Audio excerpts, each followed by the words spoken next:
G'day guys, and today I'm going to review the game which is between Geelong and Hawthorn at the MCG. Oh, what a game this was. The Cats getting home by 5 points, and I'm pretty buggered. Obviously went to the game and saw it all unfold before my own two eyes, and happy to take home the result with the 4 points. So what a crazy game it was. Yeah, obviously a 5-point win, and the Cats will record their second win of the season. They're 2-1 now after round 3, and plenty to still work on.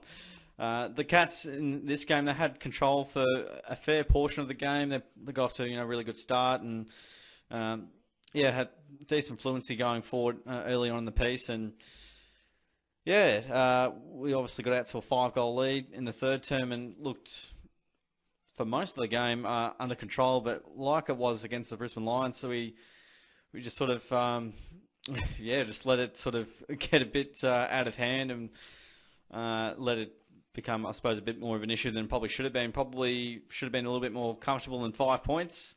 However, I'd rather take a 5-point win over a 1-point loss to none, more so than Hawthorn. So it was a funny old game. We obviously started off okay, and I think I'll mention a bit more shortly, but we had the 8-point lead at quarter time, 17 at half time, and then 21 at three-quarter time. And the Hawks, as they do, they bounced back, and they gave us an almighty scare in the last quarter. It was pretty fine. Didn't know what was going to go on, and that's just these sort of games. No matter who's doing what where, it always tends to be close, and occasionally you get a few blowouts, like you did last year at GMHBA, where it was 10 goals, but don't play there very often. And look, it's just one of those games.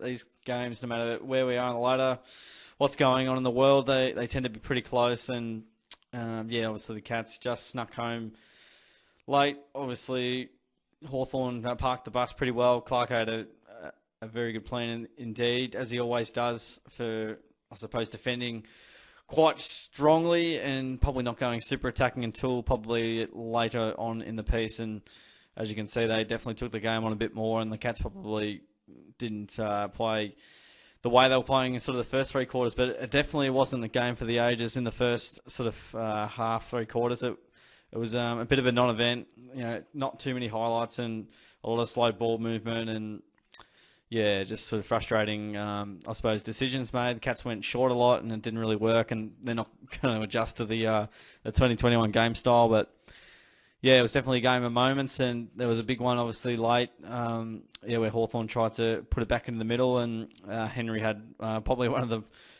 moments of his football life. He was amazing in turning that over and then ending it off with a Clark goal. So got the margin out to 17, and I thought, we're just about home here. And Hawthorn, as they do, they always fight back, and they made it very uncomfortable, and very nearly could have won the game. So, it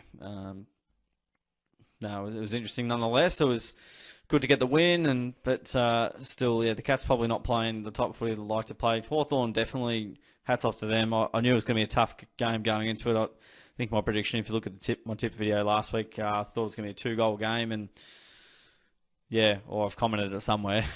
Basically, I knew today wasn't going to be a guaranteed win, and knew it was going to be tooth and nail, scrapping and fighting to get the result. Look, and Geelong probably at times, I suppose, on the more negative front, we were good in the air. I felt, at least in the back line early in the game. Sort of as the game went on, our marking power probably went away a bit.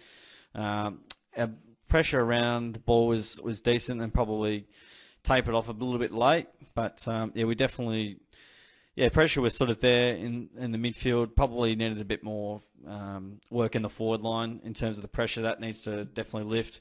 Hawthorn walked it out a fair bit, and CJ's going to be an absolute star. So Hawks fans, get excited about him. He's really good. We saw O'Connor tag again. He went to Mitchell, and Mitchell had 24. It was reasonably quiet from his lofty standards. So didn't mind him in the midfield, and he's probably playing there because, we've got no Dangerfield and Menegola that would normally, sort of run through there. But, I'm pleased with the win. It's always good to beat the Hawks. I don't think they'll feature too high. And, I mean, if we're serious, we should be playing a lot better footy. But That's the way it goes sometimes. But we will take the win, that's for sure. Let's have a look at some of the stats, team stats. So we had a bit more of the footy. We got some more entries. A lot of them were very shallow, and that really allowed Hawthorn to rebound easily. We weren't getting off the ground too well. Efficiency was pretty similar. Hawthorn were much better, sort of inside 50. We were, not very as effective as per statistics. They got us in the clearances. It felt like we definitely got them early, but I reckon as the game sort of wore on, they were really tough, and that sort of, was a fire starter for them to get back into the contest. Just won the contested possession account. That was very close. We always win the marks because we just chip it sideways and backwards and don't do anything with it. But, we had some more marks inside 50, led the contested marking. Hawthorn led the tackles. That probably makes sense. And, that's only 1% is 50 to something. 50 to 34, which, probably leads to this margin. Probably should have been more. I think, Geelong definitely need to make better use of, I suppose, their ascendancy when they do have, when the iron is hot, the Cats do need to strike better and need to strike more. Like they should have been up by 4 goals at quarter time and probably 6 or 7 goals at half time, and it shouldn't have needed to get this close, but that's the way the Cats roll. They automatically being a Cats fan just sheds 10 years off your life, so it's pretty mad, but let's have a bit of a look at the stats and probably the 3-2-1. I'll give the 3 votes to Guthrie. He got 43 touches, got a lot of the ball, 11 marks and 10 clearances. What else did he get? Gee whiz. That's unbelievable. Well, I don't really know why I'm giving 3 votes now. He gained 161 metres. He was very, tough. And got a lot of the footy. Didn't hurt the opposition too much, but he was definitely tough, and he was really valuable last week. And I didn't think there was that many standouts, to be honest. There was no one where I went, they're clearly the best on ground. I thought Duncan was good. I'll give him the 2 votes. He got 37. That might be a career high with him. 10 marks. 566 metres gained. That's a bit better. A couple of clearances in there, but Guthrie with the 10 clearances. Mira 13 clearances. I thought he went well. And he got 34. Gee whiz, he would have been a big reason the Hawks definitely stayed in the contest. My 1 vote is going to Henry. I haven't given Henry a lot of votes. I'm trying to find him. There he is. He kicked the 2 goals, 10 touches. Is that at 5 marks? Or no, took a couple of marks in there. Henry obviously swung him forward. The swingman, the new Harry Taylor, he was quite instrumental with sort of that move. And, invariably potentially won us the game with those big moments. A snap against the play when we needed it to get back to, or maybe to get out to 5 goals, and then he got one to get us, back to 4 goals up, and obviously that moment late. So he had 3 really big moments that arguably won us the game, and definitely could mount a case for a lot of other players getting a vote as well. There's plenty of 1s that I had in my sights, but not many 2s and 3s. But anyway, O'Connor was very nice with 26.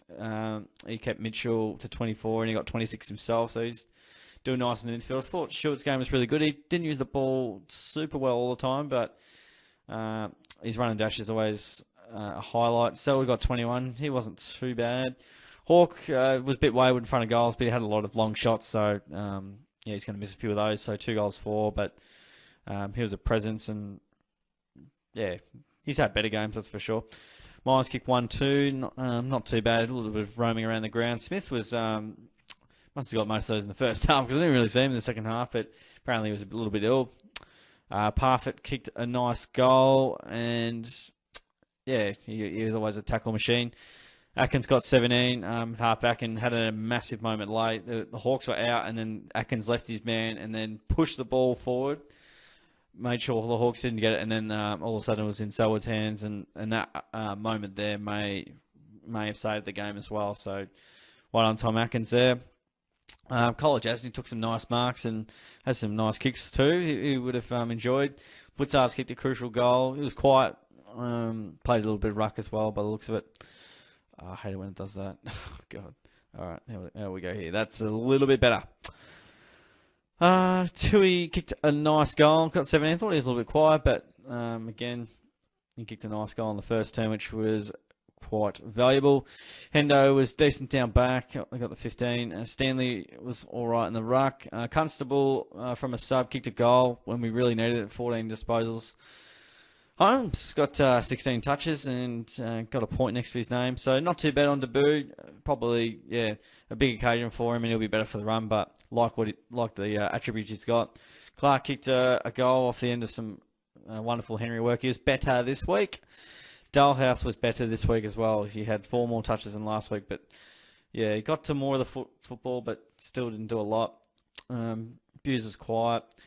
Higgins was quiet and seems to have lost that dash, and he's got a hamstring injury now, so that's a bit sad. And Enfants obviously went off with a big sort of clash in a marking contest in the middle of the ground.